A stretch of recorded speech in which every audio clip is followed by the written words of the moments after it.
Assalamualaikum warahmatullahi wabarakatuh. Waalaikumsalam warahmatullahi wabarakatuh.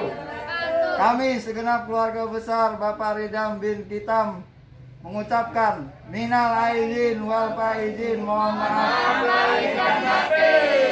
selamat Hari Raya Idul Fitri 1 Syawal 1441 Hijriah. Ya, assalamualaikum warahmatullahi wabarakatuh. Kembali lagi bersama saya Abdul Haris. Masih kita berada di rumah Kong Asep.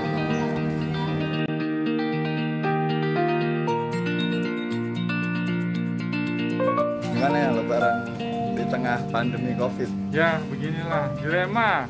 Jadi kita mau muter juga rada susah, ragu-ragu. Tadi seharusnya kita telepon dulu menerima tamu apa kagak.